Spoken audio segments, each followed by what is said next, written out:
Church of God Salawa. Come on, praise His name. Come on, shout hallelujah in this place. Hallelujah, hallelujah, Jesus. Come on, praise His name. Praise the name of the one true living God. Hallelujah. As one army.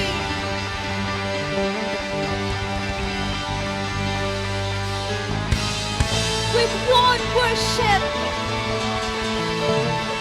we will declare and shout the name of Yahweh in this place. Woo! Come on, all together now.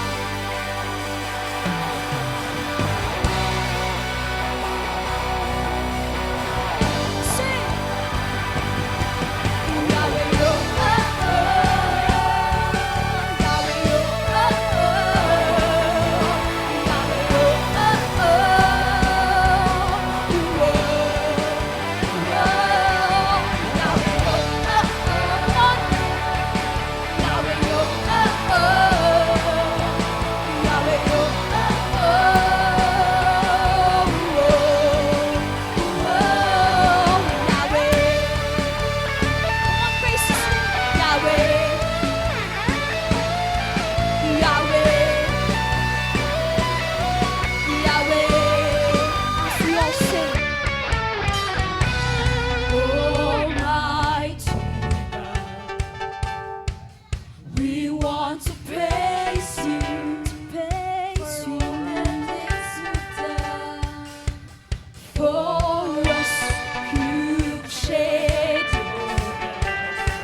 jumping in the house of the Lord.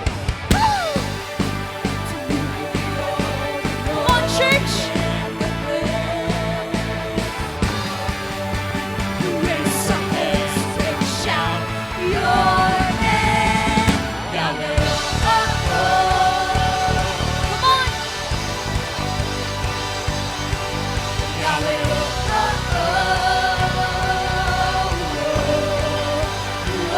Give it out your best shot. Hey.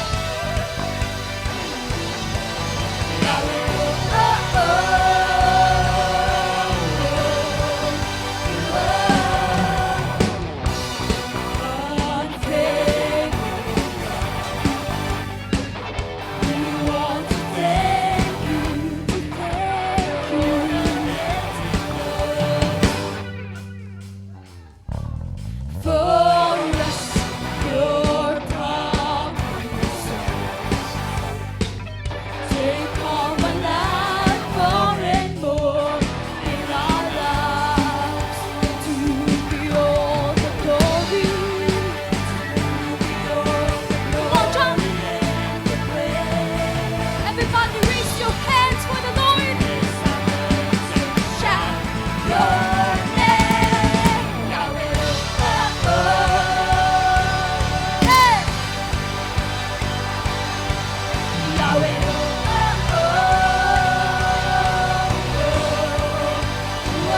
Sing it out. Hey.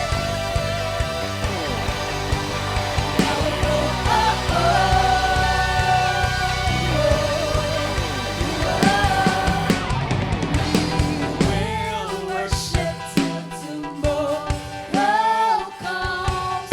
Forever we'll sing our praises to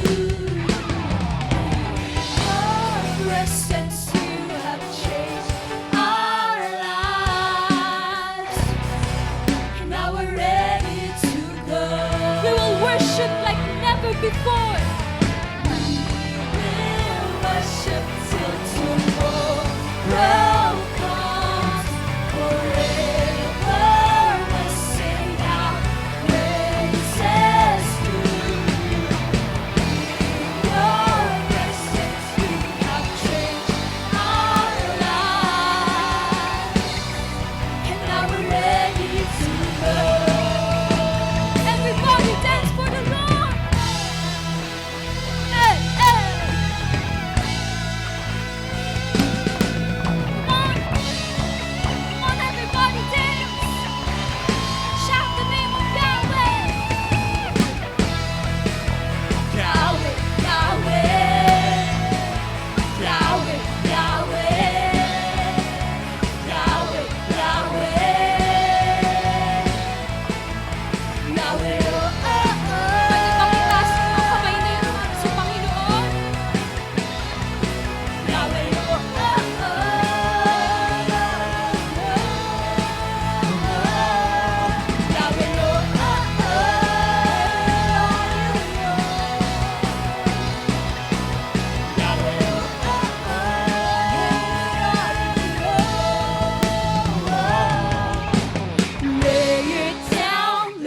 want to give away. Lay it down now. 'Cause you're the only one I need. I wanna lay it down. This is the moment I've been waiting, though I'm fading, but nobody can stop me now. Lord, my desire is to seek and know you more, and I want to see you face to face. Oh, pwede niyo ba kaming sabayan, church? Through your ocean pain, we're ready.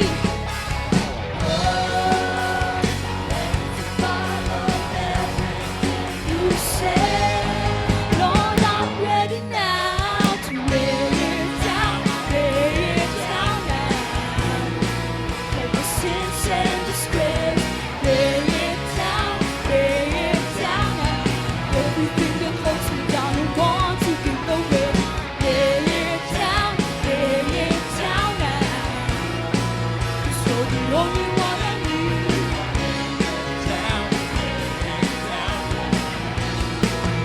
I wanna lay it down. This is the moment I've been waiting, though fading, but nobody can stop me now. Lord, my desire is to seek and know you more, and I want to see you face to face. Oh, ready to dive into your ocean pain. Yes, God, we're ready. Oh, ready to follow everything you say. Lord, I'm ready now to lay it down now. Every sins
that holds us down. Kaya may isa pa, ibigay natin ang pinakamalakas na palakpak at papuri sa ating Panginoon.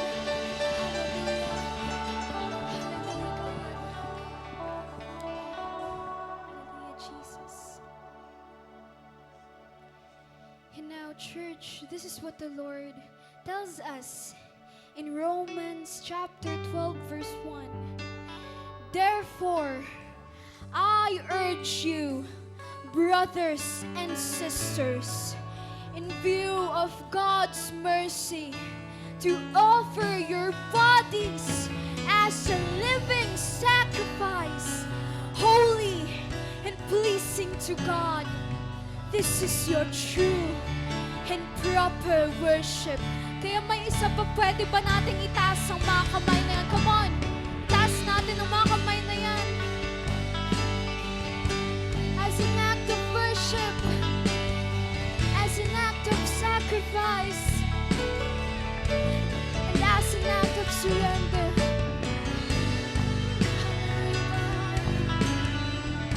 Jesus.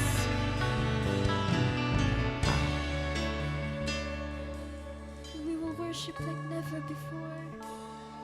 We will worship like never before, God. Lord, accept our offering. Accept our praises, God.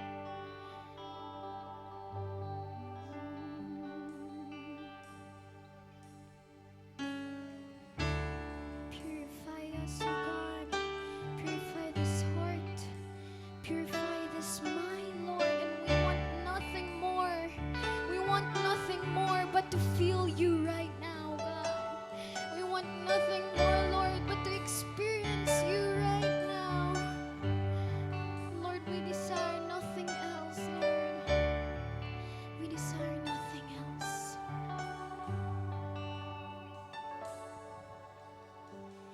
If the altar's where you meet us, take me there, take me there. What you need is just an offering.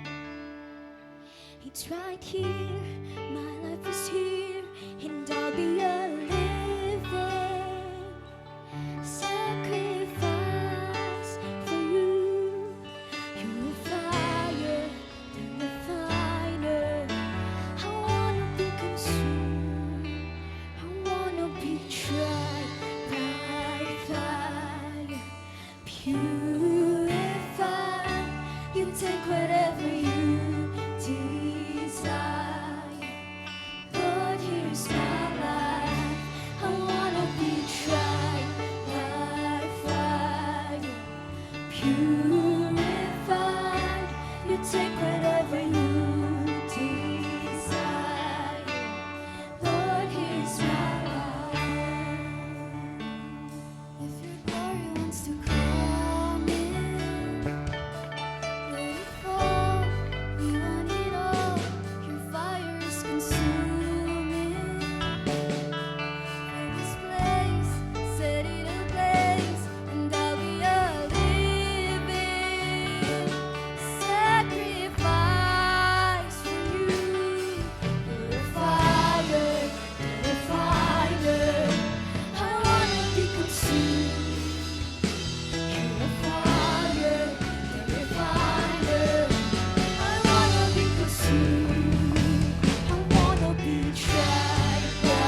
purified. You take whatever you desire. Lord, here's my life. I wanna be tried by fire. Purified. You take whatever you desire. Lord, here's my life. I wanna be tried by fire. Purified. You take whatever you desire. Lord, here's my life. I wanna be tried by fire. Purified. You take whatever you desire. Lord, here's my life. Beautiful, lovely, righteous, holy, beautiful, lovely, righteous, holy, beautiful, lovely, righteous, holy, beautiful, lovely, righteous, holy.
Thank you for your presence. Thank you, God. At may isa pa pwede ba nating ibigay ang pinakamalakas na papuri sa ating Panginoon. Hallelujah!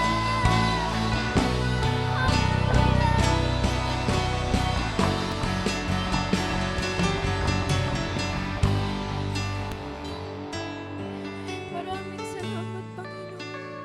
Maraming salamat, O God. May kinagpo niyo po kami sa umagang ito, Panginoon. At Lord, maraming salamat sa inyong presensya, O God. Lord, bless your people. Bless your speaker. Lord, maingat po naming ibinabalik ang papuri at pagsamba. Sa pangalan ni Jesus, ang lahat ay magsabi na Amen.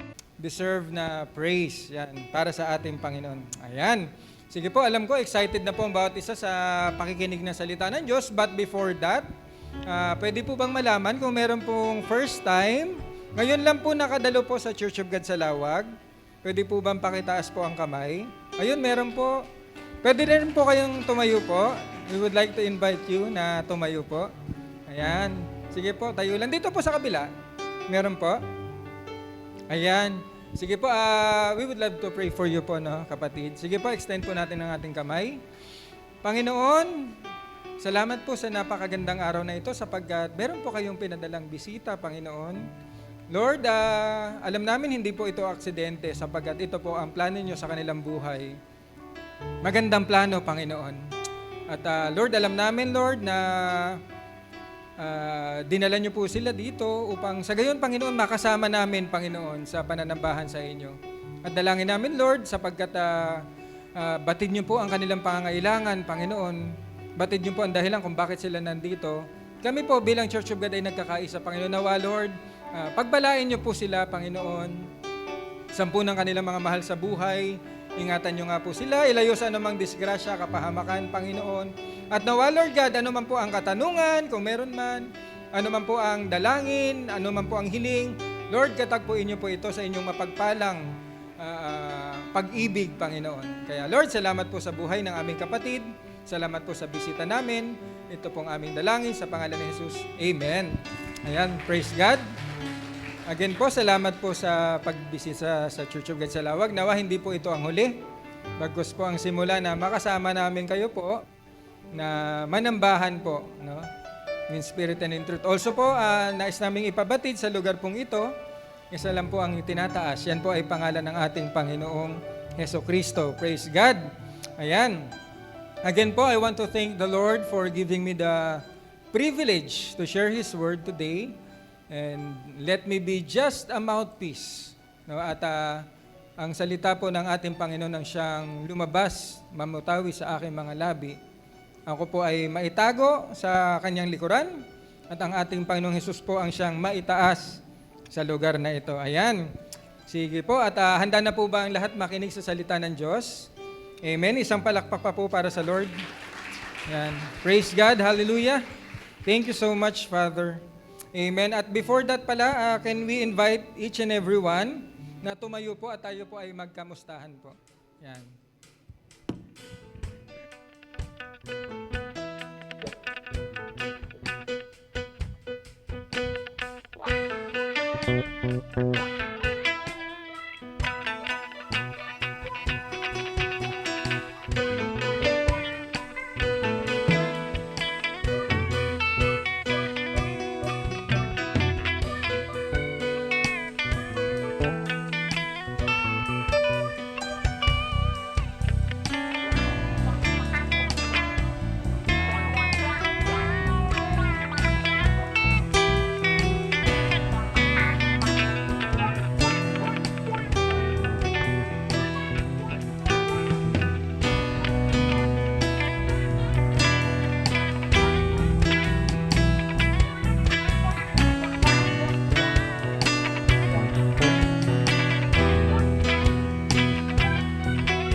Thank you po, worship team, sa napaka-magalak na tugtugan habang tayo ay nagbabatian yan.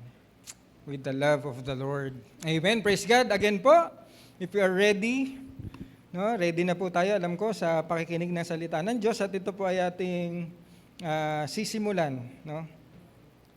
Sa maikling pictures, mga ilang pictures lang po. Yan. Sa mga kabataan, tahimik kung alam nyo to. Pero baka hindi nyo rin alam. Ano yan? Yan. What's that? Alam ko, meron ng may idea dyan kung ano yan. May nakakaalam? Ano yung icon na yan? O, ito, clue. Control C. Kape, sir. Control B, di ba? Tama. So anong resulta niyan?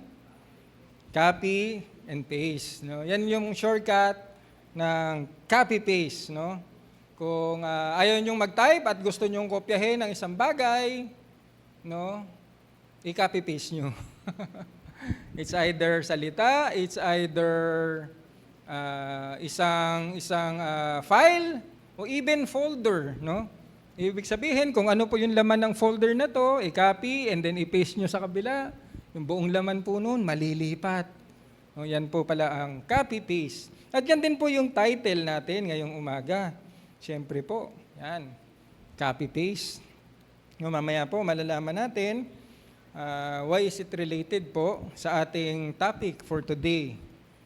Copy-paste. Kaya po, punta po muna tayo sa Romans 12, 2. Actually, kanina po, ang binasa po ng ating song leader is Romans 12:1. Tayo naman po ngayon is Romans 12:2. At ito po ang sabi, do not copy. Yan. Don't copy the behavior and custom of this world, but let God transform you into a new person by changing the way you think. Then you will learn to know God's will for you, which is good and pleasing and perfect. Tayo po ang lahat ay manalangin. Aming Ama sa langit, Panginoon, unang-una sa lahat, kayo po ay aming pinupuri at niluluwalhati sa lugar na ito. We worship you and we honor you. We exalt your holy name. At sa umaga din pong ito, kami po ay lumalapit at nagpapakumbaba sa inyong banal na trono, Panginoon. Humihingi po kami ng tawad sa lahat ng aming kasalanang nagawa, sadya man o hindi, Lord. Maging sa pagkakasala namin sa aming kapwa, baka nakasakit po kami, Panginoon, patawad. And Lord, our hearts is open again, Lord God. Pasok po kayo dito, Lord.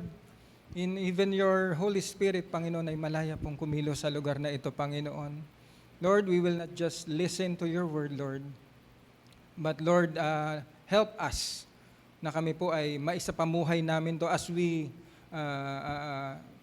go back home mamaya, Panginoon. Alam namin na meron po kaming dala-dala, Panginoon, na salitang nagmumula sa inyo. At hindi lang namin ito dadalhin, Panginoon.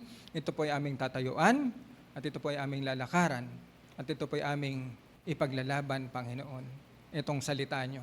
Kaya, Lord God, salamat po sa umagang ito. We welcome you. We welcome your holy presence. Malaya po kayong kumilos. Itong aming dalangin sa pangalan ni Jesus. Amen. Sige po, palakpakan natin ulit si Lord. Praise God. Ayan. Balikan po natin ang ating text. Ang sabi dyan, don't copy the behavior and custom of this world, but let God transform you into a new person by changing the way you think. Then you will learn to know God's will for you, which is good and pleasing and perfect. No? Again po, kanino po ba isinulat ni Pablo to? Ang verses pong ito ay isinulat po ni Pablo in the community of Christians in Romans. So ang kausap niya po mga Kristiyano, ibig sabihin, the word of the Lord today, tayo rin po ang kausap. Why? Kasi po tayo po ay mga Kristiyano. Tayo po ay tumanggap na sa ating Panginoon, therefore, we are also being spoken, no, or talk. No, itong sa salitang ito, tayo rin po ang kausap. No? Kaya po, ang sabi po sa Romans 12:2, ang sabi diyan, don't copy. Pag sinabi pong copy, wag po nating kokopyahin. Ang ibig sabihin, RID. No, get rid. Ibig sabihin, do not reproduce, do not imitate, do not duplicate. No, parang kung ang ito po ay masamang halaman, wag mo na pong itanim yan para hindi mag-reproduce. Kung ito po ay hindi kaaya-aya, wag na po nating i-imitate. Wag po na nating i-duplicate. Ano daw po yun? Wag po nating kokopyahin ang behavior. Pag sinabing behavior, ito po ay acronym naman, ASA. No? Wag daw po nating gagayahin ang actions. Wag daw po nating gagayahin ang style. Ano ba ang style? Paano ba manamit? Paano tumayo? Paano magpresenta? No? Wag daw po nating gagayahin yun kung anong style ang meron sa mundong ito, maging ang attitude ng mundong ito, wag daw po nating gagayahin. Ano pa po ang hindi gagayahin? Wag daw pong gayahin ang customs. Pag sinabing custom, ritual man yan, traits man yan, pamamaraan man yan. Pamamaraan ng mundo. Wag daw po nating gagayahin. Anything that will not please the Lord, that will not give glory to the Lord, wag daw po nating gagayahin. Ngayon, ang tanong po, ang boring naman ng maging Kristiyano. Ang boring naman, ang daming wala, ang daming kailangan tanggalin, ang daming bawal. Sa umagang ito, kapatid, pag tinanong po tayo, boring po ba ang maging Kristiyano? Boring po ba? Sino pong naboboringan, taas ang kamay? Meron? Wala. Bakit po hindi boring ang buhay ng isang Kristiyano? Why? Because our Lord Jesus Christ is our joy. Amen? Our Lord Jesus Christ, siya po ang magpupuno ng mga bagay na tinanggal sa atin. Yung mga makabundong bagay na tinanggal sa atin, ang Panginoong Hesukristo po ang magpupuno. That's why tayo pong mga Kristiyano, there is joy in our heart. Kaya ang buhay ng Kristiyano ay masayang tunay. Hep, hep! Masayang tunay. O, amira. Willie Villame yun eh. Di ba, ang buhay ng Kristiyano ay masayang tunay. Hep, hep! Walang hooray po doon. Masayang tunay. Hep, hep! Masayang tunay. Ginawa nyo namang Wheel of Fortune. Hep, hep, hooray.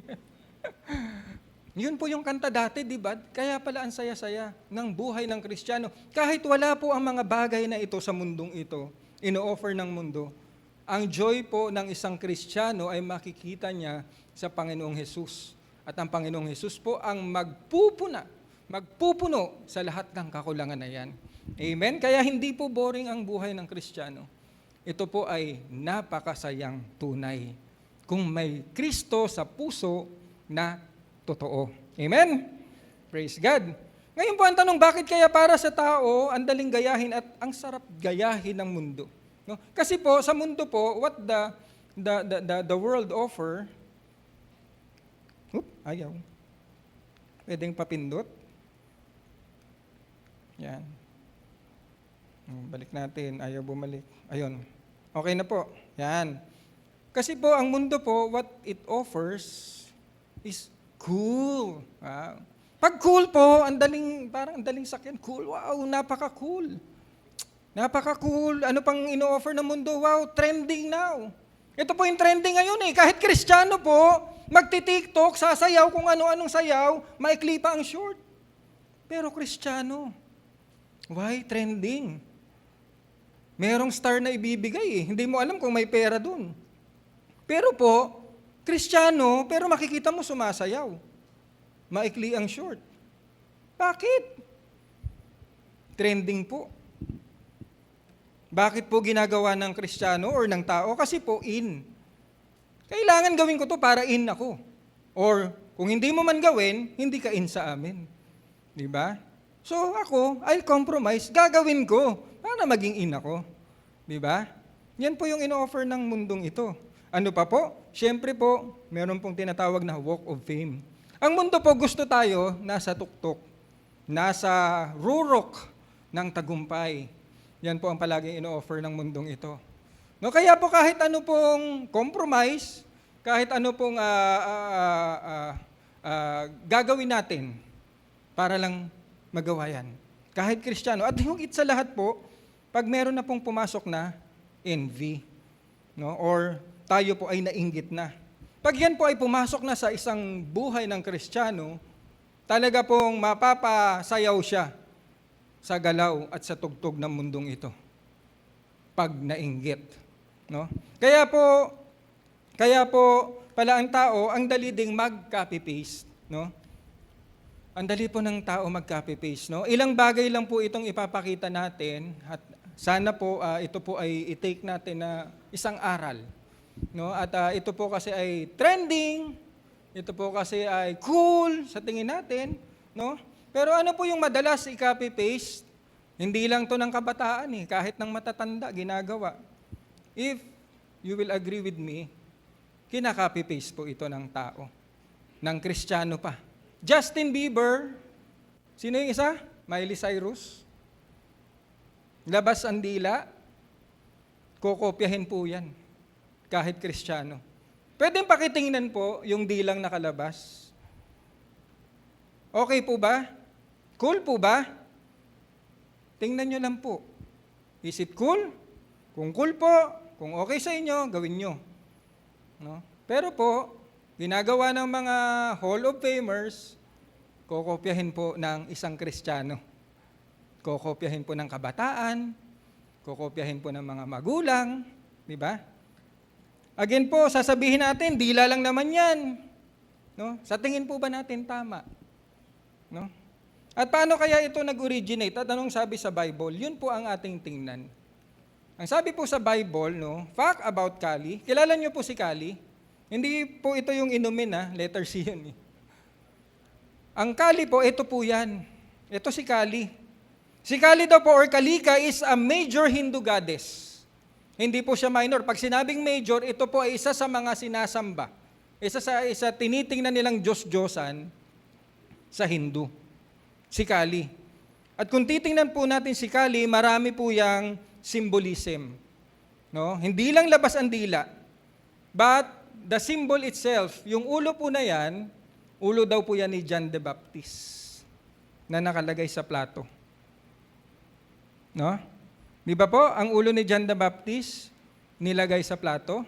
Marami pa po yan, yung mga ulo na maliliit na yon, yan daw po ay ulo ng mga prophets. Ngayon, ang sabi sa Mark 6:24-25, ito po ay patungkol sa, para patunayan lang po yung ulo, no? Diyan po nila yung kinuha. Nung si Herod po, King Herod ay napangasawa niya si Herodias, na ito po ay kapatid din ni Philip. Nung namatay po, napangasawa niya. Ngayon po, ang sabi ni John the Baptist, Herod, hindi mo pwedeng pakasalan si Herodias, kasuklam sa Panginoon. That's why itong Herodias may galit kay John the Baptist. Ngayon po, isang araw, habang meron pong banquet, meron pong kasiyahan, ang anak po ni King Herod ay sumayaw. Nag-perform siya. At nagustuhan ni King Herod na maging na mga guest. Kaya sabi ni King Herod, sige, kung ano yung request mo, susundin ko. Oath yun walang balian. Kumbaga, walang balian. Kaya po, nung siya po ay sumayaw at nagustuhan ang sabi niya dyan, ang sabi po sa Mark 6, she went out and asked her mother. Sino yung mother niya? Herodias. What should I ask for? Sabi niya sa nanay niya. Her mother, Herodias, told her, ask for the head of John the Baptist. So the girl hurried back to the king and told him, I want the head of John the Baptist right now on a tray. At yan po yun. Diyan po kinuha ng Kali. At si Kali, labas ang dila. Okay, moving forward. Gusto niyo pa pong dumila? Tingnan natin. Protruding tongue. No? Ewan ko kung makadila pa kayo later. Protruding tongue. Si Kali po yan. At si Kali po, ang sabi diyan, protruding tongue, it represent rebellious woman. Rebellious woman. Tingnan niyo po sa Isaiah 57:3-5.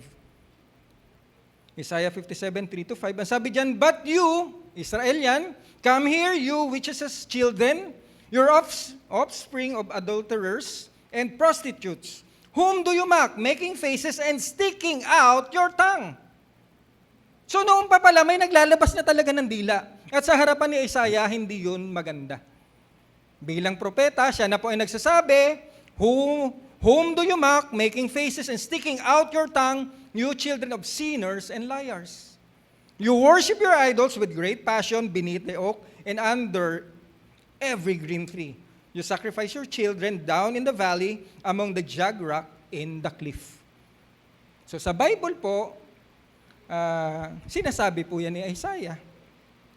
Okay pa po bang ilabas yung dila pag nagpa-picture? Actually po, to be honest, hindi po ako fans niyan. At kailan po, hindi po ako nagpa-picture na labas ang aking dila dahil ako po ay naaasiwa. Lalo na pag nakakakita po ako ng ganyan. Ngayon, kung okay po sa inyo yan, again, it's up to you. It's up to you. Next po, but the Bible is saying, di ba? Next po, ito po. Copy, we paste. Even Christians do that. Minsan kahit pa sa concert ng Christian concert may naggaganon. Why? Why? Let us move on. Pero i-clear lang po natin, ha. Iba po ito sa dito. Okay? Ito po, this is an English, no, a symbol of ILY. Ibig sabihin, I love you. So pinagsama-sama, I love you. Symbol sa English sign language. Sa Korea, ano po? Sino nakakaalam ng I love you sa Korea? Wala?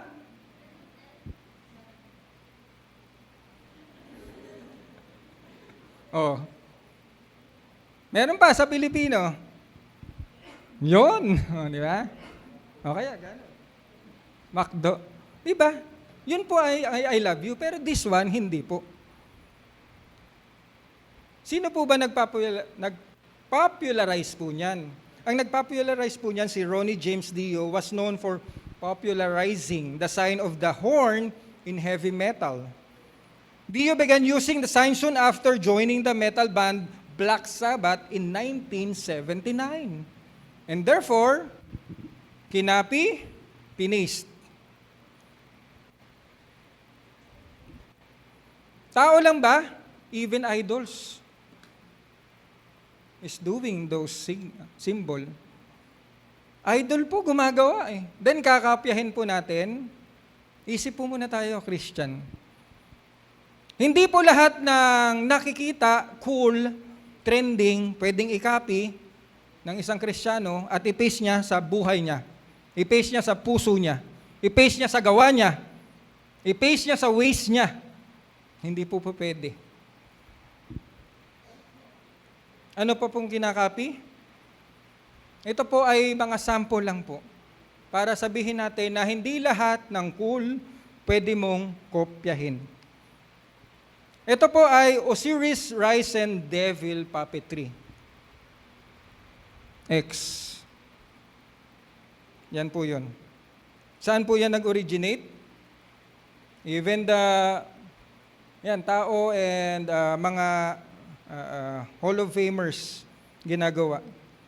Saan po yan nag-originate? Ito po si Osiris. Osiris is the god of fertility, agriculture, the afterlife, the dead, resurrection, life, and vegetation in ancient Egypt religion. So why will you copy kung ito po ay nag-originate sa isang idol na ang paniniwala, it is the afterlife, the dead, the resurrection. At isa lang po ang nag-resurrect, ang ating Panginoong Hesukristo. And some person, dahil ito po ang sinasabi ng Osiris, the god of fertility, agriculture, afterlife, the dead, resurrection, gusto nang gawin ng tao. Sa halip na sa Panginoong Hesukristo magtiwala, gagayahin ko si Osiris. Because merong resurrection. Baka feeling nila, pag sila namatay, pwedeng ma-resurrect. Freemason doing the X for Osiris Risen. Again, hindi po lahat ng cool, hindi po lahat sa tingin natin ay tama, ikakopy, ipipaste sa ating buhay, lalo na tayong mga Kristiyano. At ang nakalulungkot po, hindi lang po siya sa unbeliever. Ito mga bagay pong ito, hindi lang sa unbeliever. Even po sa Christian churches, it appears. It appears. Mega churches. Again po, hindi natin sila sinisiraan, bagkus ito lang po ay nakikita. At mamaya pag-uusapan po natin yan. Bakit kailangan silang pag-usapan?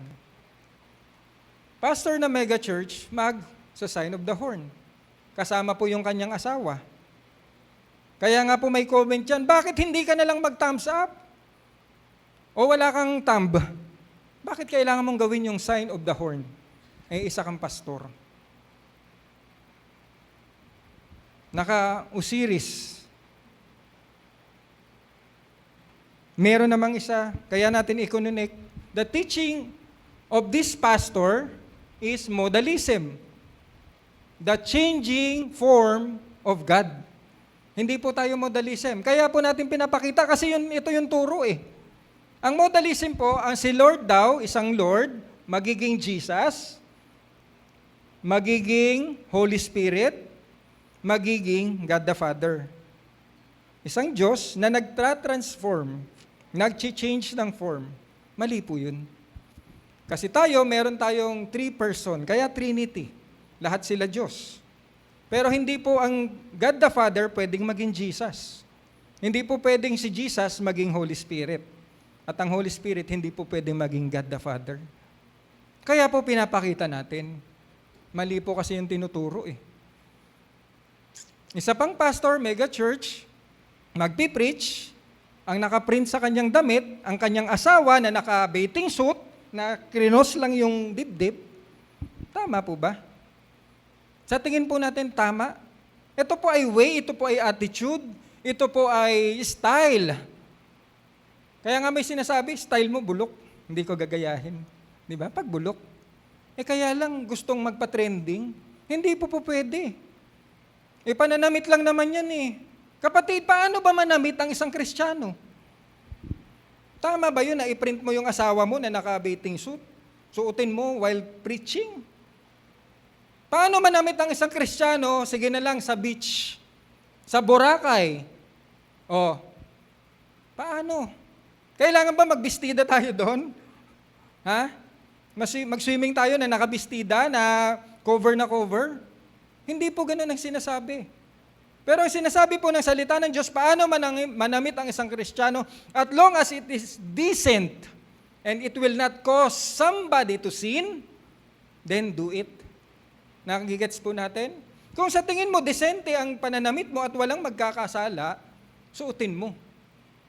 Paano kung nagsuot ka ng 2 piraso lang at naglakad ka? Nakita ka ng lalaki. Sinundan ka ng sinundan, nagkasala siya. Sa tingin mo, tama yung pananamit mo? Ganon din sa lalaki. Di ba? So pipiliin po natin. Kaya hindi lahat ng trending, hindi lahat ng sa tingin natin cool, we need to copy and paste in our lives. Especially that we are born again Christian. Amen po ba? Galit na po ba? Parang wala na, galit na nga. Sige, lahat na lang ng galit, pumalakpak. Hindi, lahat po ng pinagpala ngayong umaga pumalakpak para sa Lord. Amen? Alam niyo po, may pastora pa dyan. Pastora, may edad na, nagpatato pa. Bakit siya nagpatato?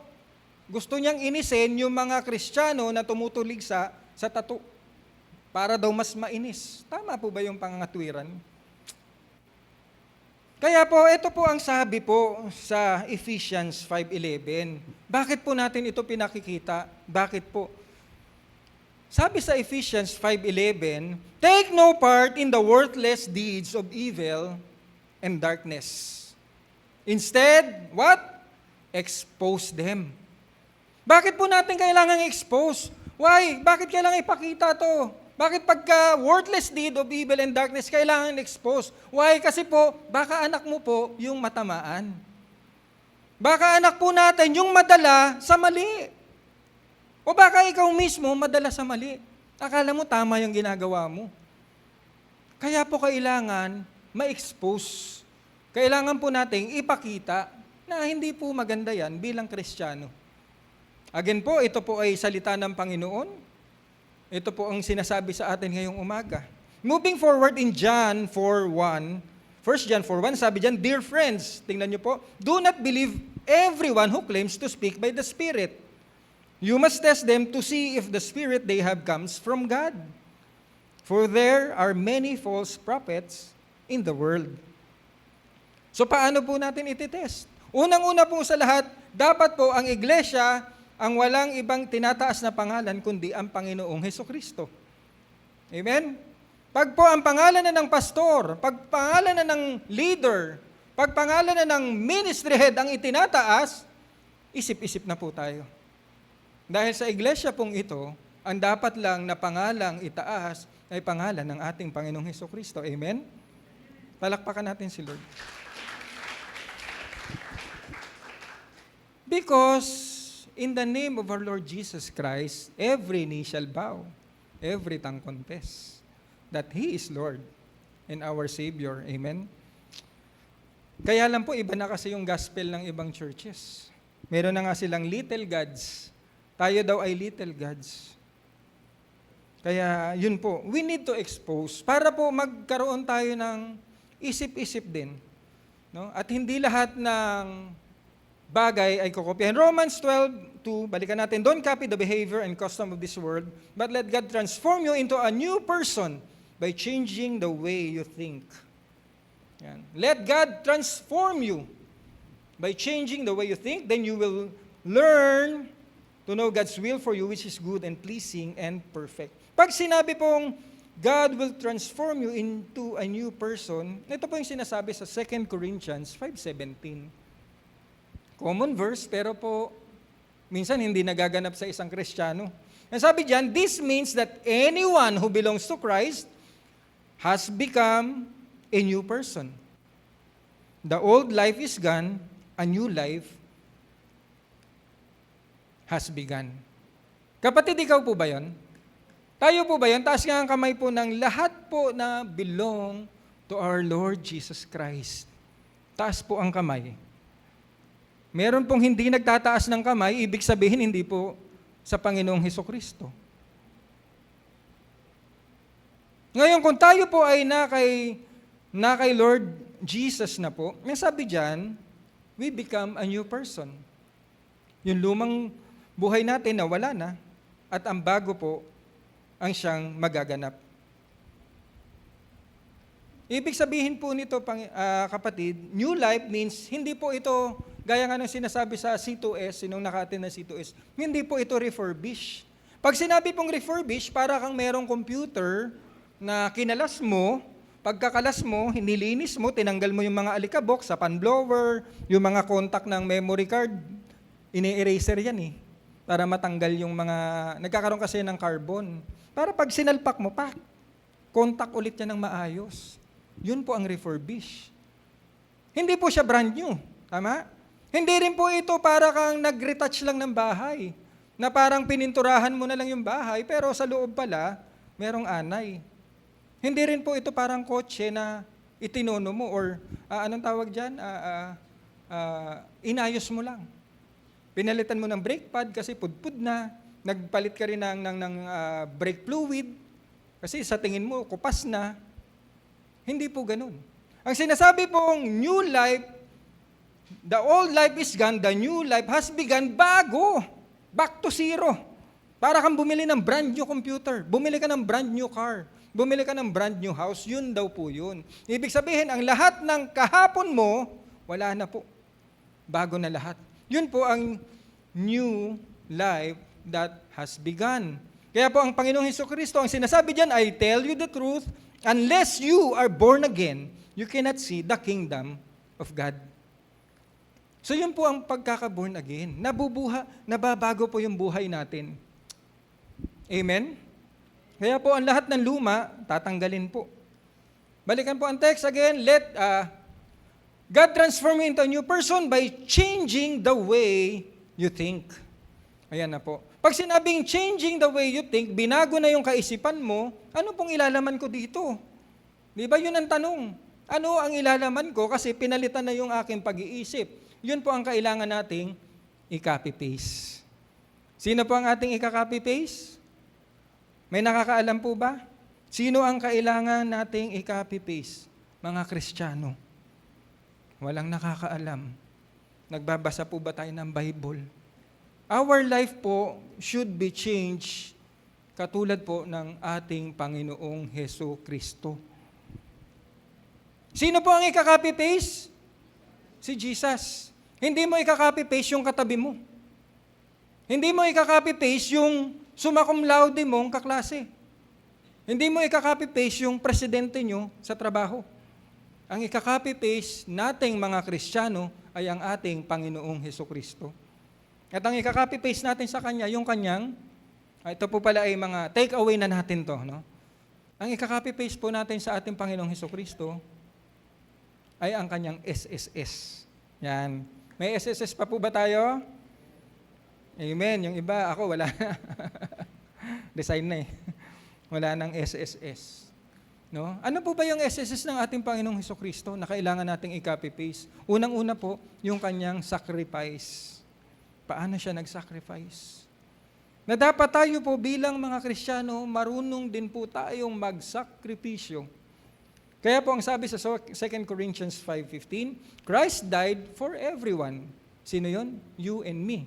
Christ died for you and for me. So that they would live for Him. Kanino na po tayo mabubuhay? Sa Panginoong Hesukristo. They should not live to please themselves, but for Christ, who died on a cross and was raised from the dead for them. So sino na po ang ating ipiplease? Hindi na po yung sarili natin. Ang ipiplease po natin ay ang ating Panginoong Hesukristo. Amen? Kaya po dapat po, ang ika-copy-paste natin ay yung sakripisyo ng ating Panginoon. Kakapi, ipipaste na, ako po pala dapat marunong ding magsakripisyo. Kaya po sa Hebrews 13:16, ang sabi po dyan, but do not forget to do good and to share. Dati, madamot ka eh. But ngayon, dahil ikaw ay binago ng Panginoon, marunong ka na mag-share. For with such sacrifices, God is what? Well pleased. Wow, kaluguran pala sa Panginoon na tayo po ay gagawa ng mabuti at marunong tayong magbahagi. Amen? Hindi po kalugian ang pagbibigay. Hindi po kalugian ang pag-share. In fact, sabi diyan, ito po ay nakakapagpaligaya pa sa ating Panginoon. It pleases Him. What should we copy? Ano pa po ang dapat nating kopyahin sa Panginoon? Yung kanyang servanthood. No? Yung kanyang pagserbisyo. Ang Panginoong Hesukristo po, hindi po siya bukod sa kanyang sacrifice na sa halip na dumating siya dito as hari ng mga hari, no? Diyos ng mga Diyos, nagsakripisyo siya. Binigay niya ang kanyang buhay. And aside from doon, yung kanyang servanthood. Hindi po siya pumunta rito para pagsilbihan. In fact, pumunta po siya rito para magsilbi. Kaya po in John 13:4-5, ito po ang sinasabi, so he got up from the table, ito po ay after nilang mag-last supper, took off his robe, wrapped a towel around his waist, and poured water into the basin. Naglagay ng tubig sa batya.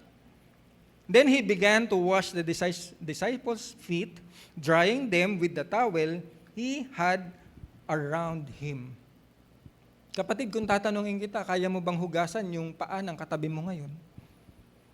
Baka ayaw mo kasi baka may amoy. Di ba po? Baka ayaw mo, paano kung maputik? Huhugasan mo? Pero ang Panginoong Hesukristo, hinugasan niya po ang paa ng kanyang mga disciple. Sino ang Diyos ng mga Diyos, hari ng mga hari?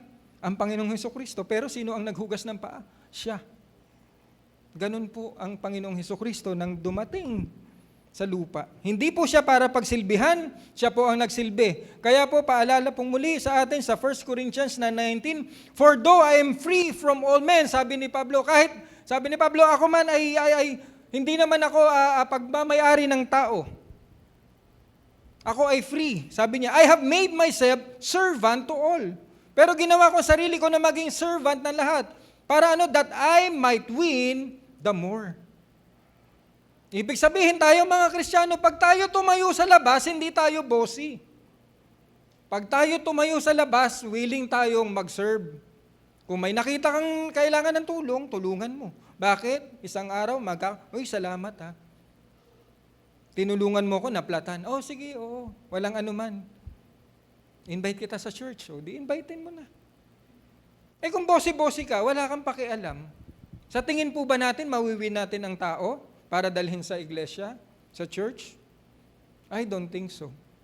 Pero ang sinasabi ni Pablo, hindi siya pagmamayari ng tao, subalit siya po made himself a servant to all, that I might win the more. At yun po ang buhay ng Kristiyano. Dapat tayo po ay nagbubunga. Hindi po yun tayo ang magkokos na ang tao ay mabulok at lumayo sa iglesia. Tayo po ang dapat magdala sa iglesia. Next, ano po ang dapat nating tandaan? I-copy-paste sa ating Panginoong Hesukristo yung kanyang simplicity. Hari ng mga hari, Diyos ng mga Diyos, saan po ipinanganak? Sa sabsaban. wala pong pangyayaring ganito sa langit, pero paano kayang sinabi ni Lord Jesus na sa kanyang ama? Pag ako pinanganak, gusto ko sa kaharian, ha? Yung may mga chariots, tsaka gusto ko gold yung paligid. Yung nilalakaran ko, kristal, ha? Hindi po ginanon ng Panginoong Hesukristo, eh. Pinanganak siya sa sabsaban para ang lahat makalapit. Paano kung sa kaharian siya pinanganak? Makakalapit ba yung ordinaryong tao? Baka hindi. Pagpasok pa lang sa gate nun, oy, gusgusin, bawal. Sabsaban, anybody can come. Walang gwardya. Kahit nga yung mga shepherd, they come when they see the star. Pinuntahan kagad nila at nakita nila ang Panginoong Hesukristo. Yun po yung simplicity. In Matthew 8:20, kaya nga sabi ng ating Panginoong Hesukristo, Jesus said to him, the foxes have holes and the birds of the air have nests, but the Son of Man has nowhere to lay his head. So hindi, kahit na yung lumaki na ang ating Panginoong Hesukristo, hindi niya na-request sa buhay niya na magkaroon siya ng magarang bahay. Pero again, nais natin tong linawin, ha. Ang Diyos po gusto tayong pagpalain. Ang pinag-uusapan natin yung simplicity. Ibig sabihin po, kung ano pong meron tayo ngayon, yan po ay pagpasalamat sa Panginoon. Amen? Kung ano pong meron tayo ngayon, bigayan ng Diyos. Ngayon po, meron kang heart desire, Lord, gusto ko ng ganitong bahay. Ipag-pray mo sa Lord, and then, tatrabahuin po natin. But if meron tayong genuine contentment na tinatawag, you will learn to thank God kung anong meron ka ngayon. And that is simplicity na sinasabi ng Panginoong Hesukristo. Amen? At sabi po sa 2 Corinthians 11:3, but I fear lest somehow, as the serpent deceived Eve by his craftiness, so your minds may be corrupted from the what? Simplicity that is in Christ. So sinasabi dito na huwag makurap yung simplicity na nakuha nyo sa Panginoon. Huwag makurap. Balik tayo sa text natin. Romans 12:2. Don't copy the behavior and custom of this world, but let God transform you. Sabi dyan. Into a new person by changing the way you think. Then you will learn to know God's will for you, which is good and pleasing and perfect. So ang sinasabi sa atin ngayong umaga, kapatid, huwag mong gagayahin yung baluktot na gawa ng mundong ito. Huwag mong gagayahin kung sila ay nagsushortcut. Huwag mong gagayahin kung sila ay nagko-compromise. Huwag mong gagayahin kung ano yung sinasabi ng mundo. Baguhin mo yung iyong pag-iisip. Dahil binago ka na ng Panginoon. Papalitan mo na yung pag-iisip mo. Lord, ang hirap po eh. Alam ko lang shortcut palagi. Alam ko lang magsuhol palagi, Panginoon. Para mapabilis ang buhay. Pero sinasabi ni Lord, kalimutan mo yon, anak. Dumaan ka sa proseso, anak. Dumaan ka sa pila, anak. Huwag mong gayahin kung ano ang meron ng mundong ito, anak. Kasi ang pangako ko sa iyo, sabi diyan, then you will learn to know God's will for you. Doon mo lang malalaman kung ano ba yung will ng Panginoon sa iyo. Pag kinalimutan mo na ang mga bagay na ito. Ano ang will daw ng Panginoon? Which is good and pleasing and perfect. So kung gusto po natin yung good and pleasing and perfect ng will ng Panginoon, then therefore, we need to get rid, avoid, don't copy those that is in the world. Subalit nakakalungkot lang po, kasi po ang tao, even Christian, tayo naman po ay nilikha lang ng Panginoon talaga. Di ba? Nilikha niya lang tayo. Wala naman talaga tayong capacity. Wala po tayong dahilan para magmayabang. Yun lang naman ang gusto nating sabihin sa harapan ng Diyos. Kaya lang po, meron pong mga ganito. Again, this is not para siraan, but this is tayo po ay turuan, no? Pakita lang po natin yung picture. Nakita ko lang po, dumaan lang po sa wall ng Facebook. Ang sabi niya diyan, bakit laging si God nakikredit? Bakit si Lord ang pinagtithankyuhan? Ikaw naman ang nagtrabaho nun eh. Ikaw nagpakahirap doon. It's your goal. It's not God's goal. Kung ikaw Kristiyano, kapatid, masasabi mo ba yan? Pero ang sinasabi ng Panginoon, babalikan natin. Ang sinasabi po ng Panginoon, then you will learn to know God's will for you. Kaninong will? Sa Panginoon. Not our will, but your will be done, O Lord. What is your will, Lord, para sa amin? It is a good and pleasing and perfect will. Kaya po tayo nagtatagumpay dahil sa Panginoon. Yun ang gusto niya. Pero hindi tayo nagtagumpay dahil sa sarili nating kakayanan. Baka isang araw, pitikin ng Diyos ang buhay mo, ewan ko lang. Wala tayong maipagmamalaki sa Panginoon. Hindi po natin sasabihin, kabataan, ang mga bagay na ito. Even sa mga magulang. Kaya po hindi pwedeng ipopost mo rin yan. Baka pag nakita ng kabataan, ipopost din. Kabataan, isip-isip. Bawat isa sa atin. Hindi po lahat ng pwedeng kopyahin at ipipaste sa ating buhay Kristiyano. Hindi po ang mundong gawain ang ipipaste natin sa buhay ng isang Kristiyano. Ang ipipaste po natin kung ano ang sinasabi sa Biblia, kunin natin, ipaste sa buhay natin. In Revelations 21:8, ito po ang nakakalungkot. But cowards, unbeliever, the corrupt, murderers, the immoral, those who practice witchcraft, idol worship, and all liars, their fate is in the fiery lake of burning sulfur. This is the second death. Isip tayo, kapatid. Can we be a coward pagdating po sa stand natin sa salita ng Panginoon? Hindi po tayo pwedeng maging duwag. Tatayuan po natin ang katotohanan. Tatayuan po natin kung anong sinasabi sa Bible. What is right, gawin natin. What is wrong, iwasan natin. We walk the talk. Anong sinasabi mo? Dahil sinabi ng Biblia, lalakaran natin. Dahil pag hindi po at tayo po ay magiging ganito, ang sinasabi po dyan, their fate is in the fiery lake of burning sulfur.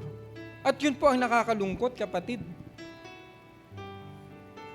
Dito po tayo magtatapos in Matthew 16, 26-28. And what do you benefit if you gain the whole world but lose your own soul? Yun po yun eh. Ako naman naghirap dito eh. Hindi naman si Lord, ba't siya makikredit? Ba't siya yung sinasabi na nagpaano sa akin? Content creator siya eh. Pinagpaguran ko naman to ah. What do you benefit if you gain the whole world but lose your own soul? Is anything worth more than your soul? Kung mas mahigit pa yun sa kaluluwa mo, gawin mo.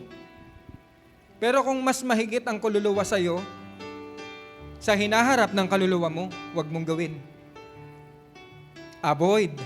Don't copy.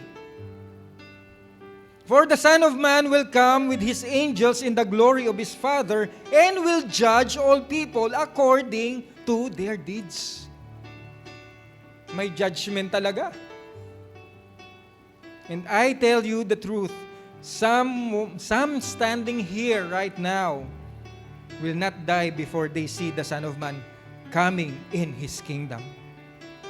Whether we like it or not, babalik ang ating Panginoong Hesukristo. Isang araw, i-judge kung anong ginawa natin. And therefore, we cannot just copy and paste everything na makikita natin. What we will copy, Panginoong Jesus, kokopyahin ko ang iyong kababaang loob, ididikit ko sa puso ko. Yung sakripisyo mo, gagawin ko rin mag-sacrifice sa kapwa ko. Yung simplicity mo, gagayahin ko rin. Hindi ako magmamayabang. Nakakalungkot po na isang araw babalik ang ating Panginoon and we will be left alone. At fiery furnace, fiery sulfur ang ating pupuntahan. Inaanyayahan ko po ang bawat isa tayo pong tumayo. Hallelujah. Kapatid, gaya ng inawit din natin kanina, we will lay it down to God. Ano ba yung meron tayo na kailangang i-lay pa natin sa Panginoon? Kung meron pong gano'n, itaas lang natin ang ating mga kamay.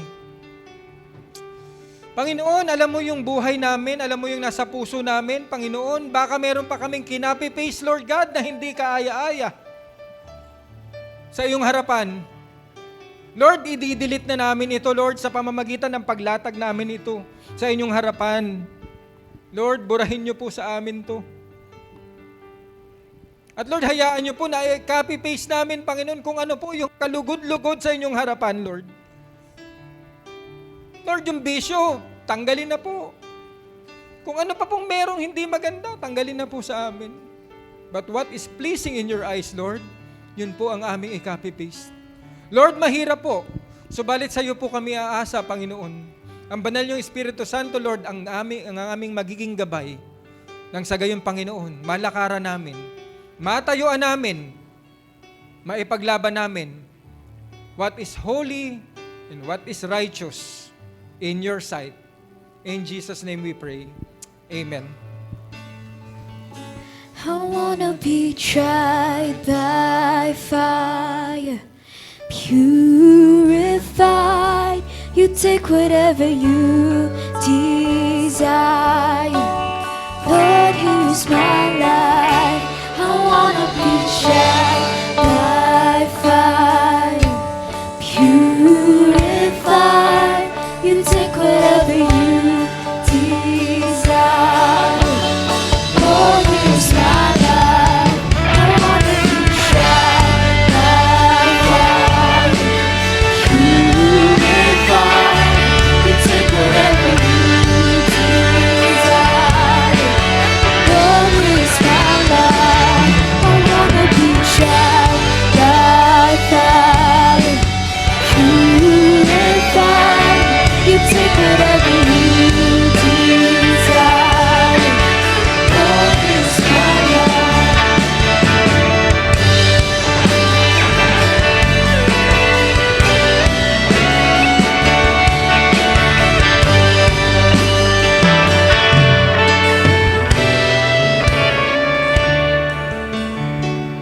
Yes, Lord.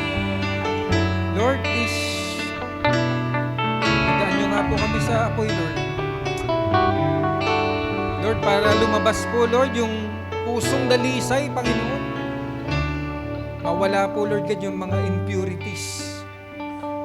Lord, it's our desire, Lord, na magkaroon ng pusong dalisay. At tulungan niyo nga po kami, Panginoon, na maganap ito sa aming buhay.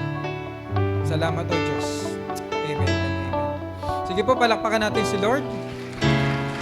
Na tayo po ay dadako na po sa ating pagbibigay. No, atin pong ilabas at ipanalangin po. Atin pong itaas ang ating mga offering. At diretso na po tayo sa closing prayer. Father God, once again, salamat po sa kalakasan, sa kalusugan na meron kami upang makapaghanap buhay, upang aming magampanan, Lord, yung kung may business, Lord, maharap namin ang business namin. At Lord, ito po ay may bunga, Panginoon.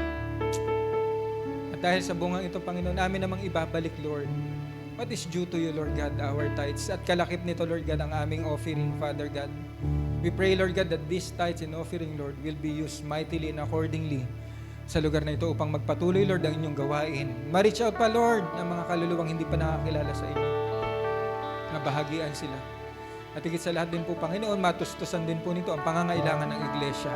At also, Lord, sa aming pansamantalang paghiwa-hiwalay, dalangin ko, Panginoon, balutin niyo po ng inyong banal na dugo ang bawat pamilya na narito, Panginoon. Balutin niyo ang relasyon ng mag-asawa ng inyong banal na dugo na walang makakasira dito. Balutin niyo ang relasyon ng magulang sa anak na walang makakasira dito. Ingatan niyo po ang aming mga anak, ang aming kabataan, Panginoon. Huwag niyo po silang hayaang mapariwara. Huwag niyo po silang hayaan na i-copy-paste, Lord, ang mundong ito. Bagkus, Lord God, ang inyong katangian ay siyang mangibabaw sa kanilang mga buhay. At Lord, saan man kami pumunta, ano man po ang aming gawin, Nawa ito'y maging pagpapala sa aming kapwa. At higit sa lahat, Lord, makapagbigay ng kaluwalhatian sa inyo.